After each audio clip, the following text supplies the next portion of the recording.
जय हिंद दोस्तों, आशा करता हूं कि आप सब लोग बेहतर होंगे। मेरा नाम है पंकज शर्मा और मैं स्वागत करता हूं आप सभी का करंट अफेयर की कंप्लीट कवरेज वाली क्लास में, जहां हम टॉपिक का करंट को डिस्कशन करते हैं। दोस्तों, आज की इस क्लास को शुरू करने से पहले देखते हैं उन मुद्दों को जिन पर आज हम करंट को डिस्कशन करेंगे और जहां से आपको एग्जाम में क्वेश्चन देखने को मिल सकते हैं। क्लियर? तो शुरू करते हैं लेक्चर को। पहला मुद्दा देखते हैं आपका बाओबाब का पेड़। दोस्तों, ये चर्चा में रहा क्योंकि मध्य प्रदेश की हाई कोर्ट ने एक निर्णय दिया। निर्णय में कहा कि धार क्षेत्र में जो जनजातीय समूह ने इस पेड़ों की कटाई का विरोध किया है, तो अब हमारे अगले आदेश तक कोई भी प्रकार की पेड़ों को नुकसान पहुंचाने वाली गतिविधि नहीं की जाएगी।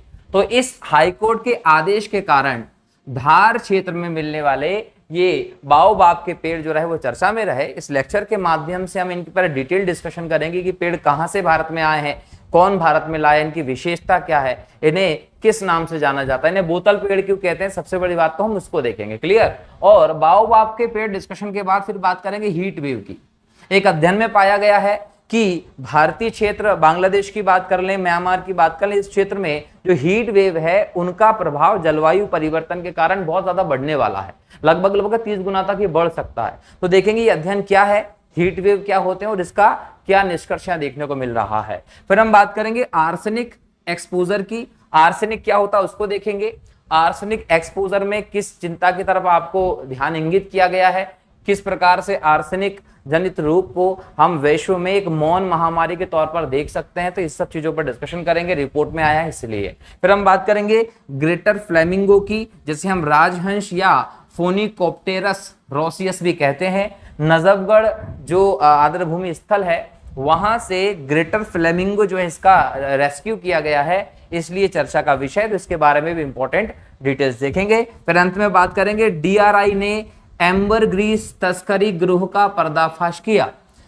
डीआरआई जो है वो भारत में राजस्व खुफिया एजेंसी है जिसने एम्बरग्रीस, जो जिसे हम लोग व्हेल की उल्टी के तौर पर जानते हैं, तैरता हुआ गोल्ड भी कहते हैं, एम्बरग्रीस की तस्करी कर रहे गिरोह का पर्दाफाश किया है। तो कहीं ना कहीं इसके बारे में भी डिटेल में अध्ययन करने की जरूरत है कि एम्बरग्रीस होता क्या है और कौन सी व्हेल से इसे प्राप्त किया जाता है, इसकी कीमत अंतरराष्ट्रीय मार्केट में क्या है, जो कि ये इतने बड़े लेवल पर इसकी ब्लैक मार्केटिंग की जाती है। क्लियर? तो चलिए शुरू करते हैं लेक्चर को, एक एक करके इन सभी मुद्दों को डिटेल में देखेंगे।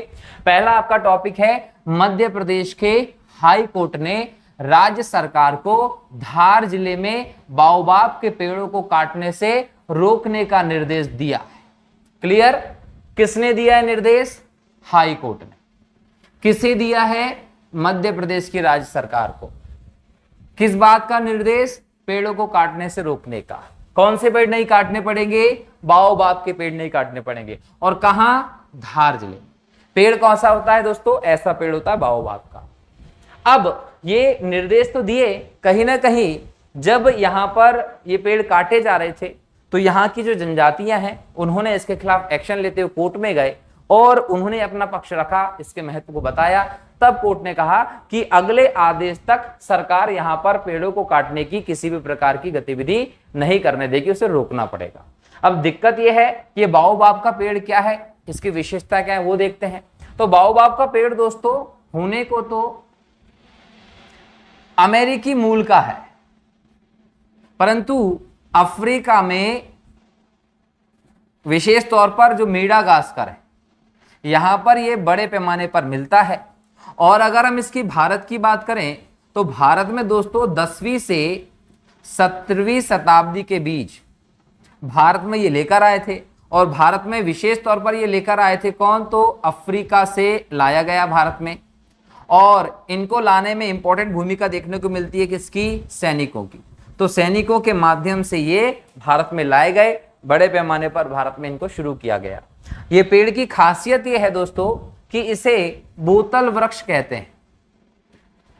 इस पेड़ की सबसे बड़ी खासियत है इसे बोतल वृक्ष कहते हैं। और वर्षा ऋतु के जो मौसम है उसमें अपने अंदर ये 17,000 लीटर, याद रखिएगा 17,000 लीटर से ज्यादा पानी सोख लेता है। इतना इंपॉर्टेंट वृक्ष है ये। वृक्ष एक प्रकार का पर्णपाती वृक्ष है, पर्णपाती वृक्ष में आता है, जिसकी अगर हम हाइट की बात करें तो ये लगभग 10 मीटर से लेके 20 मीटर तक इसकी हाइट हो सकती है। कुछ विशेष परिस्थितियों में ये 30 मीटर तक भी जा सकता है। इसके बारे में कहा जाता है कि ये हजारों साल तक जिंदा रह सकता है। इसकी आयु जो है वो हजारों साल तक की होती है। विशेष परिस्थितियां जब बताई गई तो 5000 साल तक इसकी आयु बताई गई, कितने सालों तक ये रह सकता है। जैव विविधता की दृष्टि से, पर्यावरण संतुलन की दृष्टि से बहुत इंपॉर्टेंट वृक्ष के तौर पर जाना जाता है, क्योंकि इतने बड़े स्तर पर ये पानी को अपने अंदर अवशोषित करके रख लेता है। 1000 साल से ज्यादा किसकी आयु मानी जाती है। और इसमें जब ये 20 साल का हो जाता है, तो 20 साल का जब ये वृक्ष हो जाता है, तो ऐसे में इस पर लगभग अप्रैल मई के महीने में हम देखें तो अप्रैल मई के महीने में इस पे फूल आने लगते हैं। और फूल कैसे आते हैं? सफेद कलर के फूल आते हैं। ये कई मायनों में इंपॉर्टेंट है। यहाँ पर हमने पानी की दृष्टि से तो देख ही लिया है, लेकिन ये औषधि के लिए और विभिन्न चीजों के लिए कच्चे माल का प्रयोग कहीं ना कहीं कच्चे माल का स्रोत के तौर पर होता है। क्लियर। और ये वृक्ष जो है वो आपको मध्य प्रदेश के धार में दिखाई पड़ेगा। अगर जो लोग इंदौर से हैं वो धार जाकर इसे देख सकते हैं। बहुत अच्छा पौधा है, वृक्ष है, इस प्रकार से देखने को मिलेगा। पर्णपाती वृक्ष है और बड़े स्तर पर इसे कहीं ना कहीं हम बोले अफ्रीका में देखा जाता है, अमेरिकी मूल का है। क्लियर। तो हाईकोर्ट ने इस वृक्ष को काटने से मना कर दिया है। हाईकोर्ट ने कहा है कि आप इसे नहीं काट सकते। अब मुद्दा यह है कि किस कानून के तहत कहा गया है, तो यहां पर उस पर भी प्रकाश डालते हैं। जैव विविधता बोर्ड, जैव विविधता बोर्ड जो है वो बनाया गया जैव विविधता अधिनियम 2002 के तहत, और इसके तहत ही इस पर कटाई पर रोक लगाई गई है। कब तक? जब तक हाई कोर्ट का अगला आदेश नहीं आ जाता तब तक के लिए। क्लियर। और जैव विविधता अधिनियम के तहत अगर किसी को इस प्रकार से रोका गया है तो इसमें यह कहा गया है कि आप इस वृक्ष को जैव विविधता बोर्ड की अनुमति के बिना नहीं काट सकते। अगर किसी को जैव विविधता अधिनियम 2002 के तहत संरक्षण दिया गया है तो आप उसे जैव विविधता बोर्ड की अनुमति के बिना बिल्कुल भी नहीं छेड़ सकते। याद रखिएगा। तो इस प्रकार से इसको एक इंपॉर्टेंट वृक्ष के तौर पर हमारे देश में देखा गया है। बाओबाब को विशेषताएं भी मैंने आप लोगों को बता दिया है और हम लोगों ने यहां पर इसके इंपॉर्टेंट पॉइंट्स को भी देख लिया है। ठीक है। तो एक इंपॉर्टेंट वृक्ष है ये, जो धार में हमने देखा अभी। नेक्स्ट टॉपिक है आपका हीट वेव। दोस्तों, गर्मी में जो लू चलती है उसे हम हीट वेव के तौर पर देखते हैं। गर्म हवाएं जो चलती हैं वही हीट वेव होती हैं। ठीक है। वर्ल्ड वेदर एट्रीब्यूशन इसने एक अध्ययन किया है और उस अध्ययन में इसने पाया है कि अप्रैल में जो तीव्र और आर्द्र गर्मी की लहरें पूर्वी, विशेष स्तर पर पूर्वी और उत्तर भारत में चलती हैं, बांग्लादेश में देखने को मिलती हैं, लाओस में, थाईलैंड में देखने को मिलती हैं। इन क्षेत्रों में इनका प्रभाव जो है वो जलवायु परिवर्तन के कारण और अधिक होने की संभावना है। तो इन हीट वेव का प्रभाव पर्टिकुलर इस पूरी पट्टी में स्थित देशों में बढ़ने की संभावना बताई है। किसके कारण? जलवायु परिवर्तन। अब यहां पर जलवायु परिवर्तन मतलब क्या? वैश्विक स्तर पर तापमान का बढ़ना। अब ये कह सकते हैं ग्लोबल वार्मिंग। तो ग्लोबल वार्मिंग की समस्या है, वैश्विक स्तर पर तापमान बढ़ रहा है, जिसके चलते इस प्रदेश में चलने वाली हीट वेव्स, लू बोल सकते हैं, उनका प्रभाव दिन ब दिन बढ़ता चला जा रहा है। और ये सब का सब जलवायु परिवर्तन के कारण ही देखने को मिल रहा है। इस पूरी व्यवस्था में यह कहा गया है कि ये हीट वेव्स की, अगर हम टेम्परेचर की बात करें दोस्तों, तो याद रखिएगा कि यहां टेम्परेचर जो, अगर मैदानी इलाके में, अगर मैदानी क्षेत्र में 40 डिग्री या पहाड़ी क्षेत्र में 30 डिग्री इस बीच में दिखाई पड़ता है, तो यहां पर हीट वेव पर ज्यादा चिंता करने की, सोचने की जरूरत नहीं है। क्लियर। लेकिन अगर ये तापमान इससे लगभग 5 डिग्री से 6 डिग्री तक ज्यादा हो जाता है तो यहां पर लू जो होती है, हीट वेव जो होती हैं, उसका प्रभाव देखने को मिल जाता है। तो जाके लू पर चर्चा की जाती है। तो यहां पर यह प्रभावकारी दिखता है। और अगर यही तापमान यहां पर 60 डिग्री सेल्सियस से 8 डिग्री तक होता है तो ये हीट वेव का भयानक रूप हो सकता है, जो लोगों के लिए बहुत हानिकारक होगा। और हमारे देश में हर साल बड़े लेवल पर लोगों की लू की लहर के कारण मृत्यु हो जाती है। तो ये प्रभावकारी रूप जो देखने को मिल रहा है हीट वेव का, वो किसकी वजह से दिख रहा है? वो कहीं ना कहीं जलवायु परिवर्तन की वजह से दिख रहा है, जो वैश्विक तापमान में आपको वृद्धि देखने को मिल रही है। तो यहां आप देखिए कि अगर सामान्य है 40 डिग्री मैदानी में और पहाड़ों में 30 डिग्री सेल्सियस के आसपास, तो चिंता करने की जरूरत नहीं है। लेकिन अगर वहीं ये 5 से 6 डिग्री तक बढ़ जाता है यहाँ पर, मतलब मैदानी इलाकों में ये 45-46 हो जाए, पहाड़ी क्षेत्रों में ये 36-37 हो जाए, 35-36 हो जाए, तो चिंता करने वाली बात है। और अगर ये वहीं 47 डिग्री 48 डिग्री अगर पहुंच जाए मैदानी इलाकों में, तो ये भयानक रूप ले सकता है। तो ये कहीं ना कहीं इस हीट वेव में अंदाजा लगाया गया है 30 गुना ज्यादा तक प्रभाव हो जाएगा आने वाले समय पर, ये कहा गया है अध्ययन में। तो कहीं ना कहीं जरूरत है जलवायु परिवर्तन वाले मुद्दों पर और ज्यादा सोचने की, जलवायु परिवर्तन के लिए और ठोस कदम उठाने की, से का हमारे देश में नियंत्रित करने की जरूरत बहुत बड़े स्तर पर ये हीट वेव के मायने में तो देखना पड़ेगा। यहां पर बात करें तो इस प्रकार की रिपोर्ट में भारतीय मौसम विज्ञान विभाग जो है उसका भी यहां पर हम लोगों को देखने को मिल रहा है कहीं ना कहीं इन्वॉल्वमेंट। तो भारतीय मौसम विज्ञान विभाग जो है वो 15 जनवरी 1875 को बनाया गया था, जिसका मुख्यालय दिल्ली में है। उसने भी इस रिपोर्ट के संदर्भ में काम किया है। तो ये दोनों चर्चा में रहे, तो हमने इनको डिटेल में देख लिया। ठीक है, तो ये रही बात हीट वेव्स की, जो हमारे देश में और बांग्लादेश में और लाओस थाईलैंड तक बहुत बड़े स्तर पर प्रभावी होने की संदेह है। ठीक, नेक्स्ट टॉपिक की तरफ बढ़ते हैं। नेक्स्ट टॉपिक है आर्सेनिक एक्सपोजर। एक अध्ययन किया गया हाल ही में, उस अध्ययन में पाया गया कि भारत में बच्चों, किशोरों, साथ ही साथ युवा वयस्कों में आर्सेनिक के निम्न स्तर पर सेवन के संभावित संज्ञानात्मक प्रभाव होंगे, और इन पर प्रकाश डाला है। आर्सेनिक के बिल्कुल छोटे लेवल पर अगर इसका आप सेवन कर रहे हैं तो उसके क्या प्रभाव हो सकते हैं, उस पर इन्होंने प्रकाश डाला है एक अध्ययन के हिसाब से। और क्या बोला कि यहां जो आर्सेनिक है इसके संपर्क में जो लोग आ रहे हैं उनमें एकाग्रता की कमी देखी जा रही है, कार्य स्विचिंग की समस्या देखी जा रही है, सूचना भंडारण के लिए जो आपके मस्तिष्क में ग्रे पदार्थ होता है यहां पर यह प्रभाव कर रहा है, साथ साथ कमजोर संपर्क को भी दर्शा रहा है। मतलब इसके कारण आपके कंसंट्रेशन से लेकर आपके कार्य करने की पद्धति से लेकर यहां तक कि आपके तंत्रिका तंत्र जो होता है, जिसको आप न्यूरॉन भी कह सकते हैं, इसको भी प्रभावित कर रहा है आर्सेनिक, ये याद रखिएगा। क्लियर, ये एक शोध में पाया गया है और ये बहुत ही हम बोल सकते हैं कि सोचने वाली व्यवस्था है, क्योंकि इस प्रकार का अध्ययन जो हमें देखने को मिल रहा है आर्सेनिक को लेकर। क्लियर, तो यहां अब हम देखें कि ये इतने बड़े लेवल पर आपको प्रभावित कर रहा है, तो आर्सेनिक है क्या? तो अगर हम देखें आर्सेनिक के बारे में इंपॉर्टेंट सूचना, तो ये एक गंधहीन, स्वादहीन उपधातु है। क्या? गंधहीन स्वादहीन उपधातु है। साधारणतः ये जल में मिला होता है। कौन से जल में मिला होता है? जो भूजल है उसमें मिला होता है। और अगर ये भूजल में अकार्बनिक रूप में मिल जाए, अगर अकार्बनिक रूप में मिल जाए तो ये विषैला होता है। अगर अकार्बनिक रूप में मिल जाए तो ये विषैला हो सकता है, और एक प्रकार से ये जल प्रदूषण का बहुत बड़ा कारण है। तो जल प्रदूषण का बहुत बड़ा कारण है क्या? आर्सेनिक।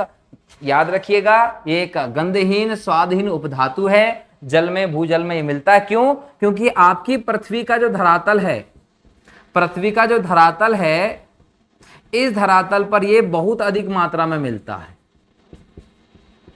क्लियर?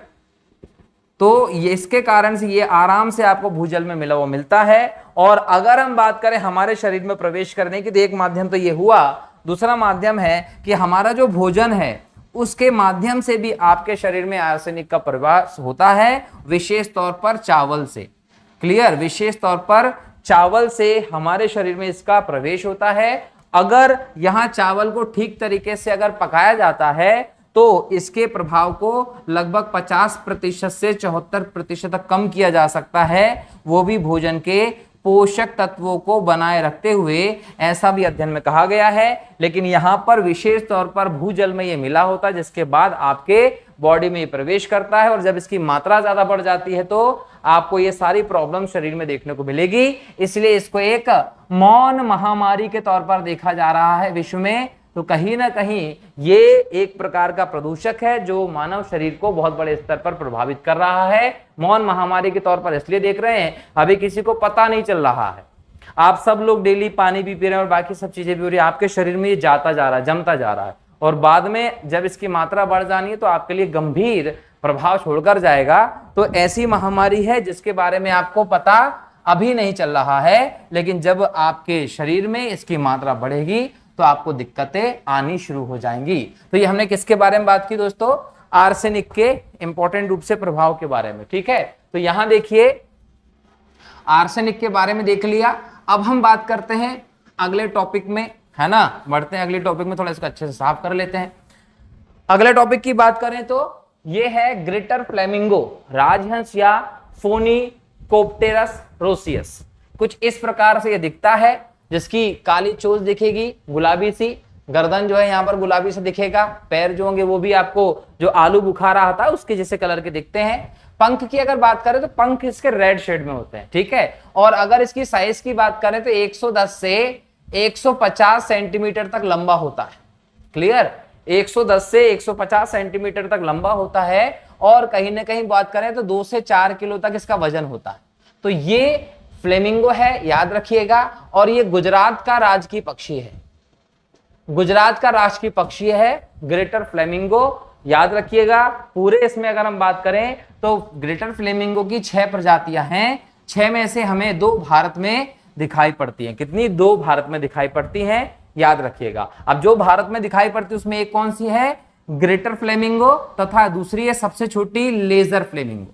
क्लियर, ये दोनों हमें भारत में मिलती है। क्लियर है। अब थोड़ा सा और देखिए कि चर्चा में क्यों रहा, तो हरियाणा की सीमा से लगे नजफगढ़ आर्द्र भूमि में इसको बचाया गया है, इसलिए चर्चा में रहा है। किस प्रकार से ये दिखता है वो बता दिया, और भारत में कौन सी प्रजाति वो बता दिया। अब इसके संरक्षण की बात करें तो IUCN की जो सूची है, IUCN की सूची में इसको कम चिंतनीय लीस्ट कंसर्न LC में रखा गया है। दोस्तों याद रखिएगा, बहुत इंपॉर्टेंट पक्षी के तौर पर देखा जाता है, और बेसिकली ये कहाँ मिलता है? तो ये हमें मिलता है लेगून क्षेत्र में मिलेगा।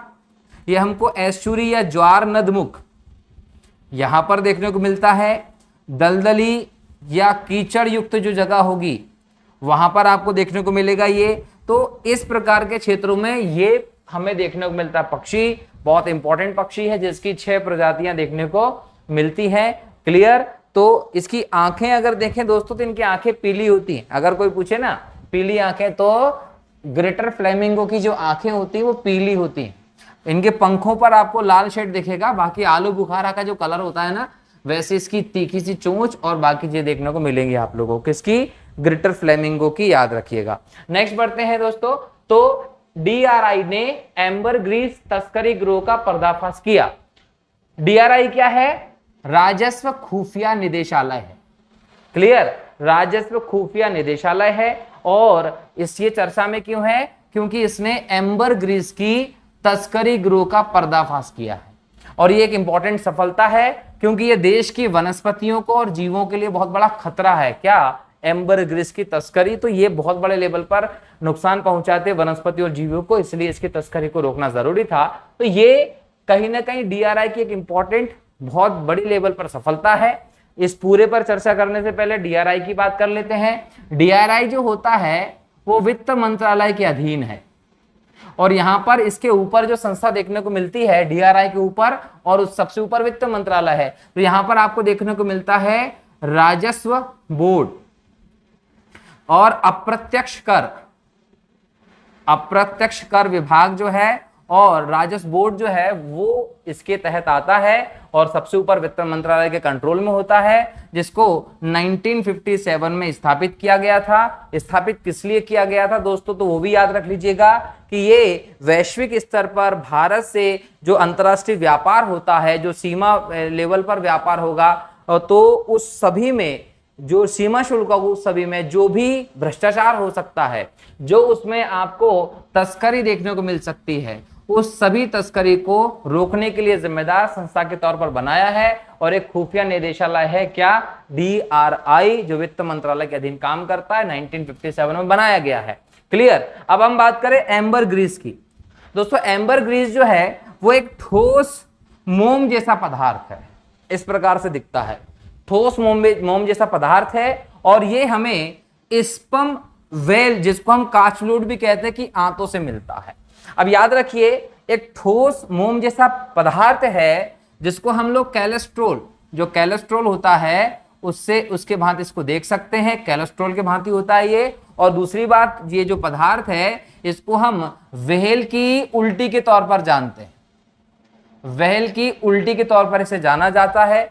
व्हेल मछली की आंतों से निकलने वाला पदार्थ है ये, व्हेल की उल्टी से कहा जाता है, ठोस मोम जैसा पदार्थ है। जरूरत क्या है इसकी तस्करी करने की, तो याद रखिएगा तस्करी इसलिए की जाती है क्योंकि इसकी कीमत अंतरराष्ट्रीय मार्केट में बहुत ज्यादा है।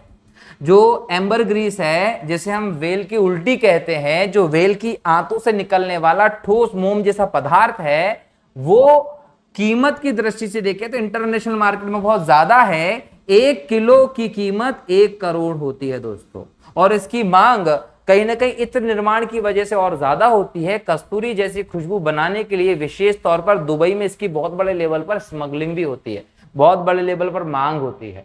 और ये मिलता कैसे है, तो जाते हैं लोग इसे खोजने के लिए, और कई बार ऐसा होता है कि ये समुद्र की लहरों में तटों पर भी आ जाता है। क्लियर। इसलिए इसे तैरता हुआ सोना भी कहते हैं।